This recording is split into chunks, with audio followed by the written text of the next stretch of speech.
In the spring of 1944, German intelligence officers in Berlin gathered around a conference table covered with photographs, intercepted communications, and reconnaissance reports. They weren't tracking Allied troop movements or supply shipments. They were tracking one man. His name was George S. Patton, and the Germans were desperate to know where he would appear next. For months, German High Command had devoted more intelligence resources to tracking Patton than any other Allied commander. Not Eisenhower, who ran the entire Allied operation. Not Montgomery, who had chased Rommel across North Africa.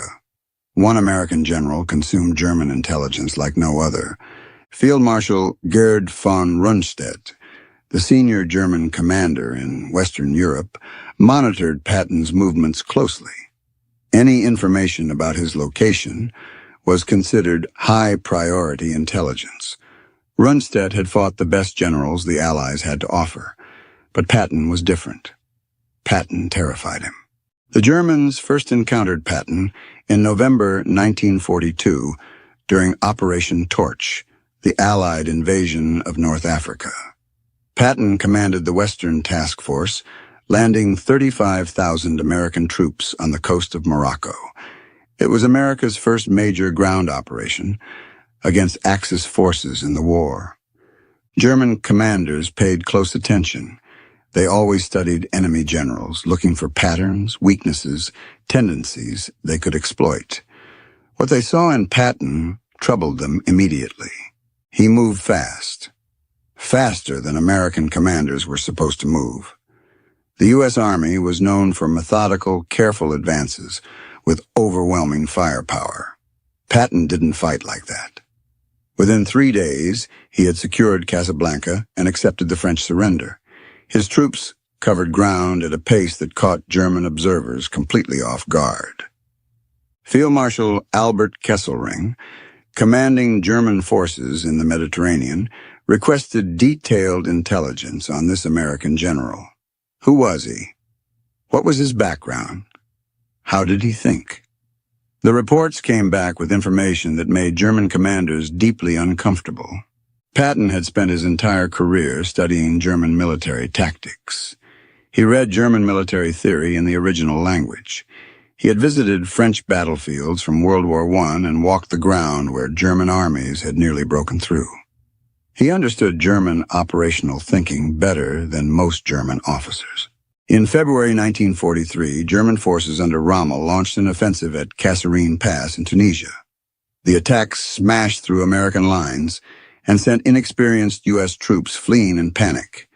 It was the worst defeat American forces would suffer in the entire war. The Germans watched with interest to see how the Americans would respond. Would they retreat? Would they replace their commanders? Would they lose their nerve entirely? The answer arrived in early March. George Patton took command of 2nd Corps, the shattered American force that had collapsed at Kasserine. What happened next stunned German intelligence officers monitoring the front. Within 2 weeks, Patton had transformed 2nd Corps. The same soldiers who had fled in panic were now attacking. Discipline was restored. Morale was rebuilt. Units that had been combat ineffective were suddenly aggressive. German reconnaissance reported American patrols probing their lines with a new ferocity they hadn't seen before. Rommel himself took notice. In his diary, he wrote that American forces had suddenly become far more dangerous. The change was too rapid to be explained by reinforcements or new equipment. Something else had happened. Someone new was in command. July 1943.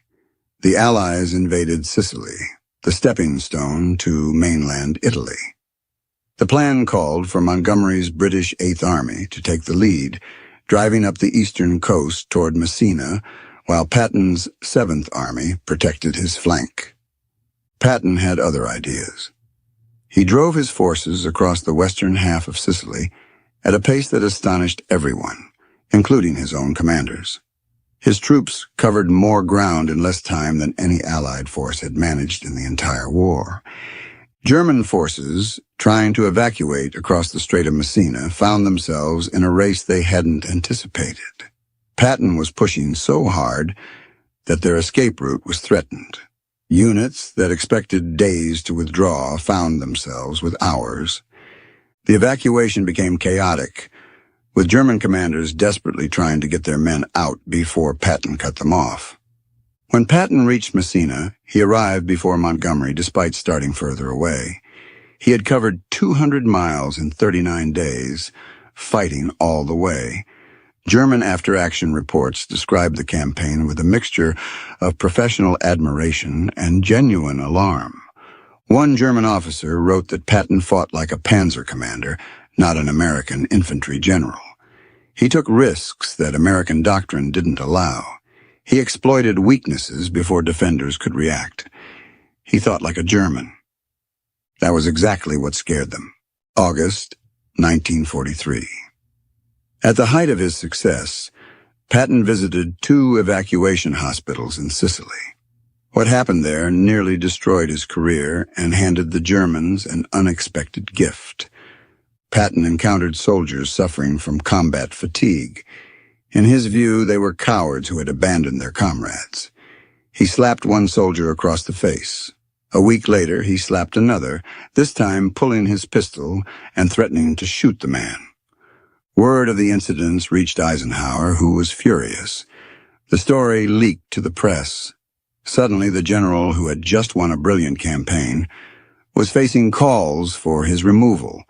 Congressmen demanded he be sent home in disgrace. Newspapers ran editorials calling him unfit for command. German intelligence monitored the controversy with great interest. They had identified Patton as the most dangerous American commander. Now the Americans might remove him themselves. German officers couldn't quite believe their luck. But Eisenhower didn't fire Patton.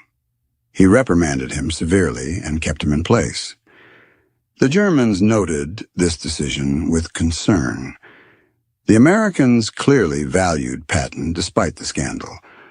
That meant they were probably saving him for something important. By early 1944, Patton had been removed from combat command. He was in England, waiting. The Germans tracked his movements obsessively. They knew he was there. They knew he wasn't commanding any of the forces that would obviously participate in the coming invasion. So what was he doing? German intelligence concluded that Patton must be commanding the main invasion force. It made perfect sense. The Americans wouldn't waste their best general on a secondary operation. Whatever Patton was leading would be the real attack. What the Germans didn't know was that the 1st United States Army Group was a ghost. It existed on paper and in radio signals. It had tanks made of inflatable rubber. Its headquarters buildings were painted plywood. Its massive invasion force existed entirely in German imagination. It was the greatest deception operation of the war. And it only worked because the Germans believed that wherever Patton was, that's where the main attack would come. The German High Command became convinced that the 1st United States Army Group would land at Pas-de-Calais, the shortest crossing point across the English Channel. They positioned their best reserves there. They built their strongest defenses there. They waited for Patton there. June 6, 1944. Allied forces landed at Normandy, 150 miles southwest of Pas-de-Calais. The invasion Hitler had been expecting for years had finally arrived. But German commanders hesitated. Was this the real invasion? Or was this a diversion meant to draw their reserves south before Patton struck at Pas-de-Calais with the main force? Field Marshal Rundstedt wanted to release the panzer reserves immediately, to push the Allies back into the sea. But the order never came. Hitler and his staff believed the Normandy landing might be a feint. The real attack, led by Patton, could come any day at Calais. For 6 critical weeks, German armored divisions sat near Pas-de-Calais, waiting for an attack that would never come. The divisions that could have crushed the Normandy beachhead in its first vulnerable days remained frozen in place. Because of one man. Because the Germans couldn't believe the Americans would leave George Patton out of the most important battle of the war. August 1st, 1944. Patton finally received a combat command. He took control of the Third Army and entered the fighting in Normandy. The Germans had been waiting for him. Now he was here. And he was about to prove every fear they had about him was justified. In the first 2 weeks of August, Third Army covered more ground than any Allied force had managed in 2 months of fighting. Patton's divisions raced through Brittany, then swung east toward Paris. German units that had held defensive lines for weeks suddenly found Americans behind them, cutting their supply routes, threatening their headquarters. The German command structure in western France collapsed. Units lost contact with their headquarters. Orders contradicted each other. Commanders didn't know where the front was because Patton kept moving it. Field Marshal Gunther von Kluge, who had replaced Rundstedt as the senior German commander in the West, sent increasingly desperate reports to Berlin. The American Third Army was everywhere. Every time German forces tried to establish a defensive line, Patton was already past it. The situation was out of control. By mid-August, Patton saw an opportunity that could end the war in France in a single stroke. German armies were retreating through a narrow gap near the town of Falaise. If Allied forces could close that gap, they would trap hundreds of thousands of German soldiers. Patton pushed north toward Falaise, while Canadian and Polish forces pushed south. The pocket tightened. German units inside began to panic. Soldiers abandoned their vehicles and tried to escape on foot. Officers lost control of their men. The destruction was catastrophic. German losses in the Falaise pocket exceeded 50,000 captured and perhaps 10,000 killed. Equipment losses were even more devastating. The German army in France lost most of its tanks, artillery, and transport. German officers who survived the pocket later described it as worse than Stalingrad. At least at Stalingrad, they said. There was time to prepare. Patton gave them no time at all. After the war, Allied intelligence officers interrogated captured German generals extensively. They asked about Allied commanders. Which ones did you respect? Which ones did you fear? The answers were remarkably consistent. Montgomery was predictable, the German said. He was methodical and careful. You always knew what he would do next. That made him easier to fight. Bradley was competent, but cautious. He didn't take risks. German commanders could anticipate his movements and prepare defenses accordingly. But Patton was different. German generals used words like unpredictable, aggressive, and dangerous. Field Marshal Rundstedt said Patton was the Allied general they most feared. General Fritz Bayerlein, who commanded the Panzer Lehr Division, said Patton was the only Allied commander who had the instincts of a German panzer leader. The Germans respected Rommel because he was bold and unconventional. They found those same qualities in Patton. He didn't fight by the book. He made decisions faster than his opponents could react. He understood that war was about speed and shock and violence, not careful planning and overwhelming force. Rundstedt put it simply. Patton, he said, was the most dangerous man they faced. December 1944. Germany launched its last major offensive of the war. A massive attack through the Ardennes forest that caught Allied commanders completely by surprise. Within days, American forces were in retreat. The 101st Airborne Division was surrounded at Bastogne. The situation was desperate. Eisenhower called an emergency meeting at Verdun. He asked his commanders how quickly they could counterattack. Most generals talked about weeks of preparation. Moving armies was complicated. They needed time. Patton said 48 hours. He could attack in 2 days with 3 divisions. The other generals thought he was grandstanding. It was impossible. You couldn't turn an army 90 degrees and attack on a completely different axis in 48 hours. The logistics alone would take weeks. But Patton had already prepared. His intelligence officer, Oskar Koch, had predicted the German attack when everyone else dismissed the possibility.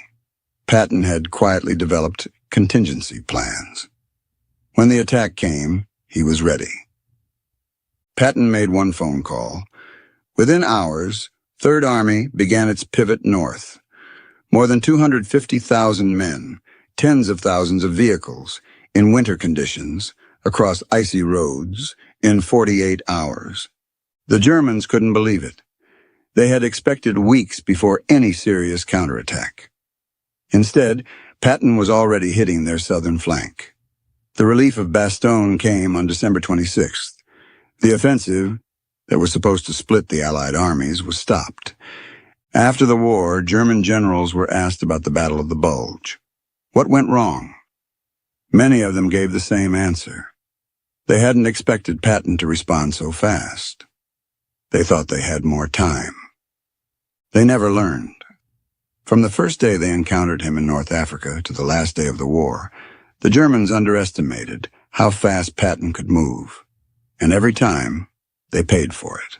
So why did German generals fear Patton more than any other Allied commander? Because he thought like them. German military doctrine emphasized speed, aggression, and exploitation of enemy weaknesses. The blitzkrieg that conquered Poland, France, and nearly Russia was built on these principles. German commanders understood this kind of warfare instinctively. Patton understood it too. He had studied German tactics for decades. He had internalized their philosophy of war. When he commanded an army, he fought the way German generals wished they could fight. But there was something else. German commanders could predict what most Allied generals would do. They knew the American and British military systems. They understood the doctrine, the caution, the reliance on overwhelming firepower before advancing. Patton didn't follow the rules. He attacked when doctrine said to defend. He advanced when logistics said to halt. He took risks that his superiors considered reckless and his enemies considered terrifying. The Germans never knew what Patton would do next. They only knew it would be fast, it would be violent, and it would cost them. Field Marshal von Rundstedt, the man who had commanded German forces on D-Day, who had fought the best generals the Allies had to offer, summarized it after the war. Patton, he said, was the supreme master of mobile warfare. He was a brilliant practitioner of offensive tactics, and he was the Allied general the Germans feared the most. From the deserts of North Africa to the forests of the Ardennes, George Patton earned that fear. One battle at a time, one impossible victory at a time, until the German generals who had conquered Europe learned what it felt like to face a commander who fought exactly like they did. Only better.